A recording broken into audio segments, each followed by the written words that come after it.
Minister says Andrew Mountbatten Windsor should give evidence in the US over Epstein.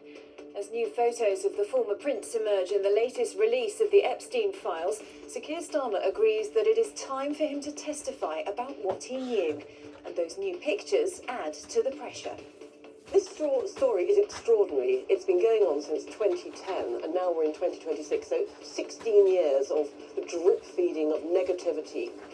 And it is just so sordid. Also tonight, dozens are killed in one of the deadliest days in Gaza since the ceasefire began. And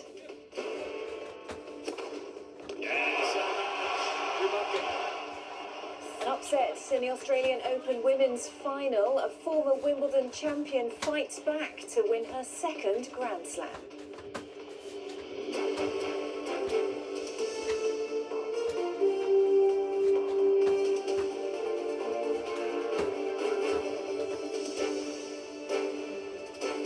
This is ITV News with Charlotte Hawkins. Good evening. The Prime Minister has said Andrew Mountbatten Windsor should be prepared to testify in the US about his former friend, the convicted paedophile Jeffrey Epstein. Tonight, Sir Keir Starmer said Epstein's victims have to be the first priority. It comes after emails and new photos were released showing the former prince kneeling over an unidentified female. They are amongst over 3 million documents in what the US Justice Department says will be the last release of Epstein files. There has been no reaction to the emails or pictures from Andrew, but he's always denied any wrongdoing. Amy Lewis has more. Kneeling on all fours over an unidentified female, Andrew stares directly at the camera. In two of the images, he is seen touching her stomach. It is unclear when and where the photos are taken. The former prince's friendship with the convicted paedophile Jeffrey Epstein has been under scrutiny for years, but the latest release gives a new level of insight into their interactions. Epstein was convicted for prostituting minors in 2008. 2 years later, he wrote to an email address named the Duke that he was in London, adding, "What time would you like me? And we will also have private time."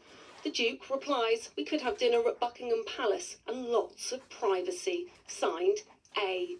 Epstein replies, "Buckingham Palace, please."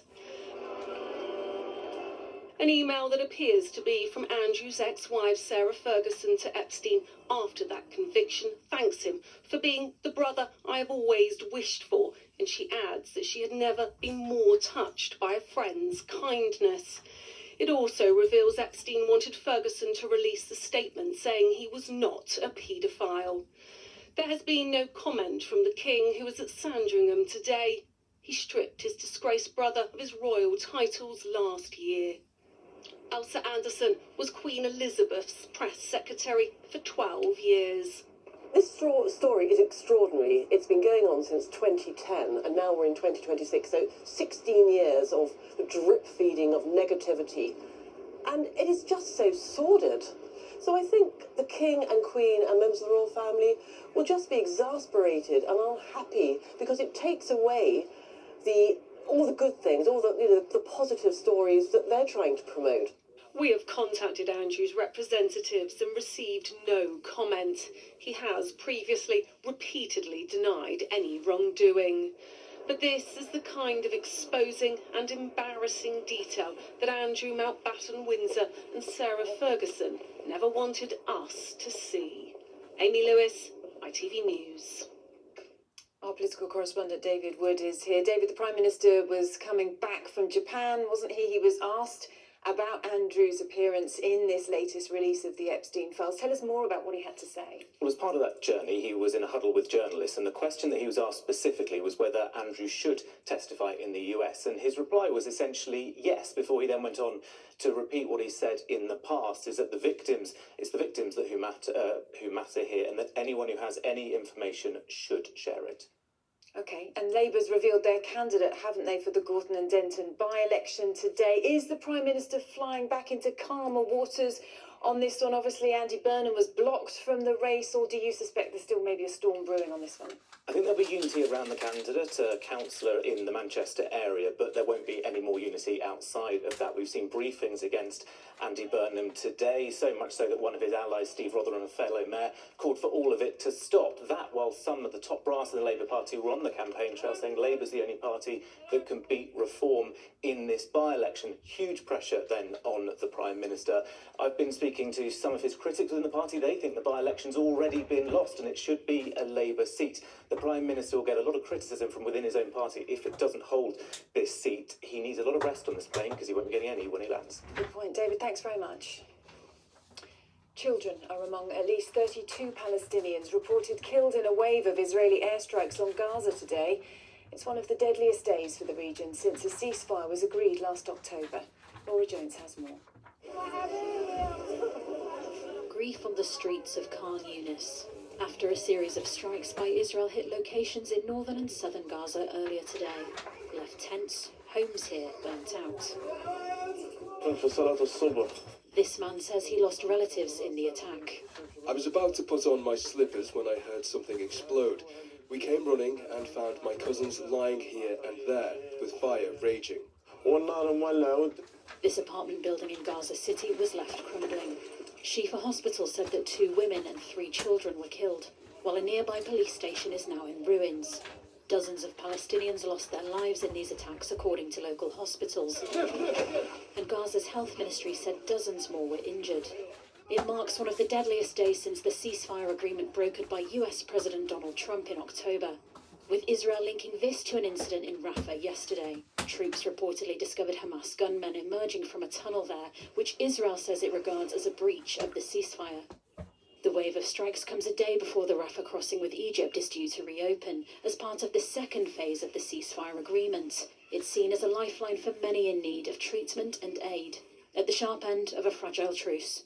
Laura Jones, ITV News. Here, residents of the southwest of England are being warned to brace themselves for more dangerous rain. A Met Office yellow warning expired today, but another's in place for Monday and Tuesday. The Environment Agency is also warning of the potential for more flooding, with the ground saturated after a very wet January. The Labour peer Lord Treesman's died at the age of 82. David Treesman served as a Foreign Office Minister in Tony Blair's government, but is probably best known for his later role as the first independent chair of the Football Association. Finally, 2022 Wimbledon champion Elena Rybakina won her second Grand Slam today, the Australian Open Women's Singles Final in Melbourne. She overcame the top seed Aryna Sabalenka in an epic match. Here's Chris Scudder. She won Wimbledon 4 summers ago, but no majors since. And by the time 2026 rolled around, Elena Rybakina was the outsider here. But it was no secret she had the power to upset the world #1. And there was nothing Aryna Sabalenka could do to stop Rybakina from winning the first set. Then came the fight back. Sabalenka, who had won this title in 2 of the last 3 years, dug deep. She won the second set and had the final under control. Oh, what a point! But then it all went wrong. From 3-love up in the deciding set, Sabalenka fell apart, losing 5 games in a row. Oh, she's missed the short forehand. The great and the good could hardly believe it. And with the trophy in touching distance, the 26-year-old grabbed it at the first attempt. The celebration was modest, but inside, the girl from Russia, given a new lease of life by adopted country Kazakhstan, was bursting with pride. In the men's doubles final, Christian Harrison had only ever played with his British partner Neil Skupski in 1 other tournament, so to win it against their Aussie opponents was special. Skupski's second Grand Slam title after Wimbledon in 2023. Chris Scudder, ITV News. And that's it. The weather forecast is next, but from all of us here on the Weekend News team, thanks for watching and good night.